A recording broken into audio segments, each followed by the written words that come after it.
ಒಂದು ಬಾಣಲೆಗೆ ಈರುಳ್ಳಿ ಹಾಕ್ಕೊಳ್ತಾ ಇದ್ದೀನಿ. ಈರುಳ್ಳಿನ ಲೈಟ್ ಬ್ರೌನ್ ಆಗಿ ಫ್ರೈ ಮಾಡಬೇಕಾಗುತ್ತೆ. ಸಣ್ಣದಾಗಿ ಕಟ್ ಮಾಡಿಕೊಂಡು ಈರುಳ್ಳಿನ ಫ್ರೈ ಮಾಡ್ಕೋಬೇಕು.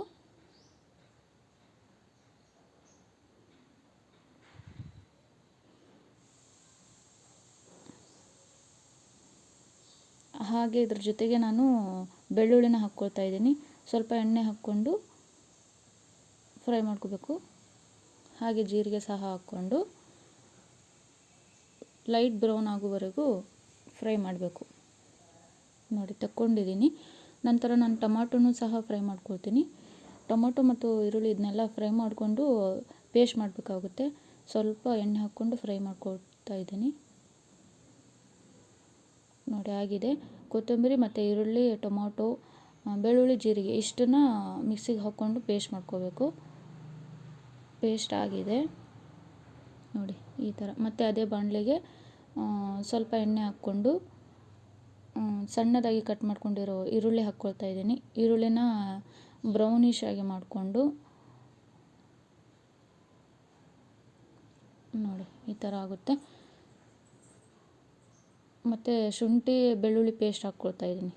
ಶುಂಠಿ ಬೆಳ್ಳುಳ್ಳಿ ಪೇಸ್ಟ್ ಹಸಿ ಹೋಗೋವರೆಗೂ ಚೆನ್ನಾಗಿ ಅದರ ಜೊತೆ ಈರುಳ್ಳಿ ಜೊತೆ ಮಿಕ್ಸ್ ಮಾಡ್ಕೊಂಡು ಹುರ್ಕೊಳ್ಳಿ. ನಂತರ ನಾನು ಇದು ಅರಿಶಿಣ ಪುಡಿ ಹಾಕ್ಕೊಳ್ತಾ ಇದ್ದೀನಿ.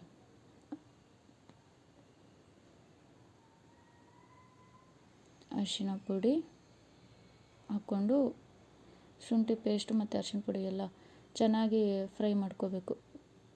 ಉಪ್ಪು ಹಾಕ್ಕೊಳ್ತಾ ಇದ್ದೀನಿ. ಲೋ ಮೀಡಿಯಮ್ ಗ್ಯಾಸ್ನ ಲೋ ಮೀಡಿಯಮಲ್ಲೇ ಇಟ್ಟಿರಿ. ಖಾರದ ಪುಡಿ ಹಾಕ್ಕೊಳ್ತಾ ಇದ್ದೀನಿ. ನೀವು ಎಷ್ಟು ಖಾರ ಜಾಸ್ತಿ ತಿಂದರೆ ಜಾಸ್ತಿ ಹಾಕ್ಕೊರಿ, ಕಮ್ಮಿ ತಿಂದರೆ ಕಮ್ಮಿ ಹಾಕ್ಕೊರಿ. ನಾನು ಮೀಡಿಯಮ್ ಆಗಿ ಹಾಕ್ಕೊಳ್ತಾ ಇದ್ದೀನಿ. ಅದನ್ನು ಸಹ ಚೆನ್ನಾಗಿ ಎಣ್ಣೆ ಬಿಡುವವರೆಗೂ ಹುರ್ಕೋಬೇಕಾಗುತ್ತೆ. ನೋಡಿ ತಳ ಹಿಡಿಯುತ್ತೆ. ಹಾಗಾಗಿ ಸ್ವಲ್ಪ ಸ್ವಲ್ಪ ನೀರು ಹಾಕ್ತಾ ಫ್ರೈ ಮಾಡಿದರೆ ಚೆನ್ನಾಗಿರುತ್ತೆ. ಇಲ್ಲಾಂದರೆ ತಳ ಹಿಡಿದು ಬಿಡುತ್ತೆ. ನೋಡಿ ಸ್ವಲ್ಪ ಸ್ವಲ್ಪ ನೀರು ಹಾಕಿ ಫ್ರೈ ಮಾಡ್ಕೊಳ್ತಾ ಇದ್ದೀನಿ. ಎಣ್ಣೆ ಬಿಡುವವರೆಗೂ ಫ್ರೈ ಮಾಡಿ ಚೆನ್ನಾಗಿ. ಮಸಾಲೆ ಚೆನ್ನಾಗಿ ಫ್ರೈ ಆದರೆ ಚೆನ್ನಾಗಿರುತ್ತೆ. ಧನಿಯಾ ಪುಡಿ ಹಾಕ್ಕೊಳ್ತಾ ಇದ್ದೀನಿ. ಪೆಪ್ಪರ್ ಪೌಡ್ರು, ಧನಿಯಾ ಪುಡಿ ಮತ್ತು ಪೆಪ್ಪರ್ ಪೌಡ್ರನ್ನ ಹಾಕ್ಕೊಂಡು ಚೆನ್ನಾಗಿ ಮಿಕ್ಸ್ ಮಾಡಿ ಎಣ್ಣೆ ಬಿಡುವವರೆಗೂ ಫ್ರೈ ಮಾಡ್ತಾಯಿರಿ ಮಸಾಲೆನ.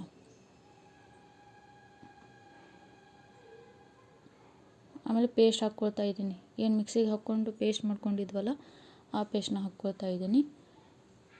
ಮಿಕ್ಸ್ ಮಾಡಿಕೊಂಡು ಅದು ಒಂದು ಕುದಿ ಬರಲಿ. ಹುಣ್ಸೆಹಣ್ಣು ಇಟ್ಟಿದ್ದೀನಿ. ಹುಣ್ಸೆಹಣ್ಣು ನೀರನ್ನ ಹಾಕ್ಕೋಬೇಕಾಗುತ್ತೆ.